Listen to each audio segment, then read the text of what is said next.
Hello and welcome to the Pet Healer Podcast. This is your host, Dr. Mitzi Vargas, and today we're going to be talking about Shar Pei fever.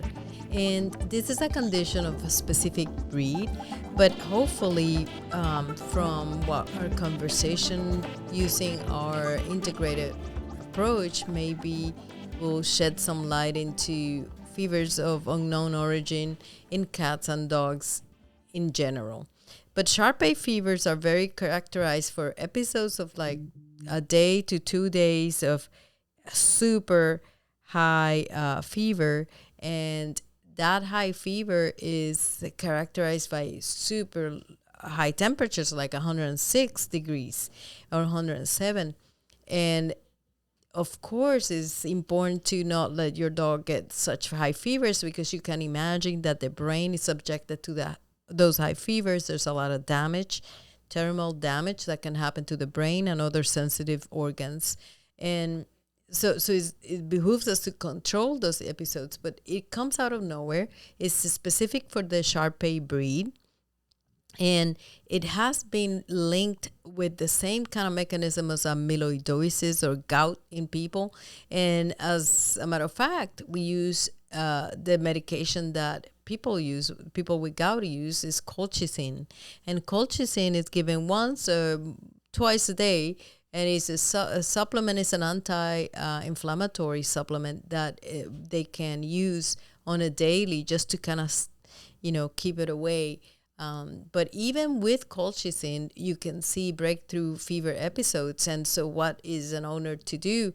Well, they learn to manage that very quickly because you need to do all you can to lower that body temperature effectively. And one of the things that I tell all my owners of Shar Pei to do is to put alcohol in the pads, to get a towel and wet it and put it on their pets, to feed anti-inflammatory foods or water-dense foods like watermelon, mung beans. You can do a mung bean a recipe that I have, and it clears internal heat and is a great thing to add to the food of the Shar Peis. Also, just keeping on the cooler temperature proteins like duck, rabbit, alligator, fish. Those are really cooler temperatures, and it will counteract. It'll be like the epigenetics. You know what that is the environment and around you, what you eat, the stress you're subjected to will express or not express the genes. So I feel like when we're dealing with Shar Pei fever, I have some Shar Peis that go years and years and never have Shar Pei fevers, and I have some that have it all the time. But when I look at what they're eating is kibble, and it's Florida, very hot, and oftentimes is chicken-based kibble. So I try to intervene with foods that are cooler. I intervene with supplements. So turmeric is a great anti-inflammatory, all natural. You can use, and not only if you have Shar Pei fever, but any kind of condition that is inflammatory, even arthritis. Turmeric is great to add to the foods. Mushrooms are amazing. They remove phlegm. They remove stagnation. They're really good for cancer, obviously. But they boost the immune system. Your immune system needs that boosting, and that's a very natural way to do it. Now, the best treatment that I have for Shar Pei fever is acupuncture. You can bleed the tip of the tail. It's called Wei Jian. I actually teach my owners how to do that because these fevers can come at 3 in the morning and 4 in the morning and ends up going to the ER for something that maybe over time it becomes very costly and sometimes quality of life for the owner and the pet. And so it really is an important thing to take control of that and learn to manage this condition. It doesn't have any cure. Nobody knows what happens. It happens intermittently, and in some cases you can't even predict it. But definitely the episode that lasts over 36 hours, it would be very concerning for the health of that animal. It could have consequences like seizures and other conditions, organ failure, especially kidney. So we have to be very mindful of that, with that breathe, with the Shar Pei, that they can be managed, that they could have a great quality of life. But we have to invest in learning, how to do it. So food therapy is one pillar. The other pillar is the physical management of cooling down the temperature. The owner needs to know. I even teach them how to do fluids under the skin. The fluids under the skin is something that you could have a half a liter on a regular Shar Pei. Usually they're about 50 pounds, a little bit above that. So you can do a half a liter of fluids under the skin, no problem. And that will really, lower the temperature, within an hour or so. And so with acupuncture, we see a 2-degree improvement within 10 minutes, 10, 15 minutes of pricking the tail.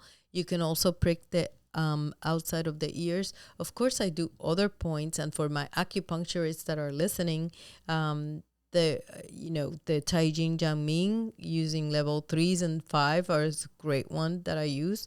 But oftentimes, because they come to me in a situation where there is a fever, I just bleed my yang points and allow the excess to go out. So you can bleed the ting points of the back legs and front legs, and just allow it to just get all the excess out. And then after that, then you can do Tai Jing Jiang Ming to kind of like tonify all the organs and everything. We do not know, again, why they bleed. The Shaojing Taijang is a great set of points, and Shaojing Taijang are 4 meridians, including heart, small intestine, bladder, and kidney. And those meridians are very involved in inflammatory conditions, especially in problems on the back, but heat, body heat. So those are points that you can use, level 3 and level 5 on Shaoyin Taiyang as well. And like I said, 12 magical points or exceptional points, which is you go 3 yin, 3 yang, 3 yin, 3 yang, alternating legs, and just going up in the command points. So for our pet owners, I know you don't know what I'm saying, but for our veterinarians that are listeners, that's the strategy with the acupuncture. But the pet owners can learn how to bleed the tip of the tail. Very simple. And it can definitely lower the temperature about 2 degrees. That was my thesis for my master degrees in TCBM. And so that's why I am telling you, for real, it works. And then the other thing is herbs. So the other pillar that we can use is herbs. And the herbal formula that I use with a lot of success is blood heat formula, because these fevers are so deep. They're at the level, deep level, the way level, past the way level into the blood level, I feel. And so once I put them on blood heat formula, we see the frequency of those episodes, be larger and larger. So they won't be as close together. So it might be once every couple of months instead of once a week or once a couple of days. And so how often to keep them on the blood heat formula? It depends. If they're tolerating, great. No other issues like GI issues, then I will keep them as long as they're tolerating that well.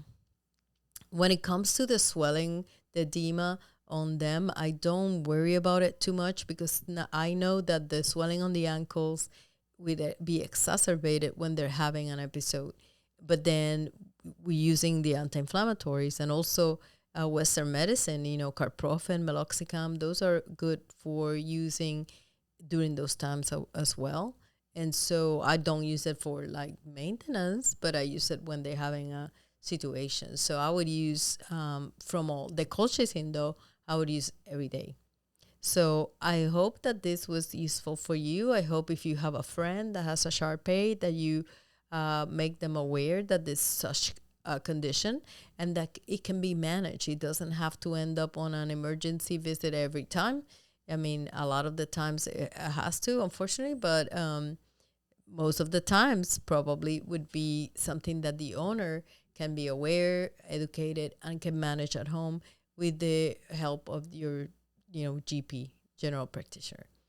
And again, I hope you had a awareness of this problem. If you didn't know about it, it's very similar to gout in people, and it's very similar to fever of unknown origins in cats and dogs. You can prick the tip of the tail on all of those species. Not in humans, so I don't know, because we don't have a tail. But stay well until the next episode.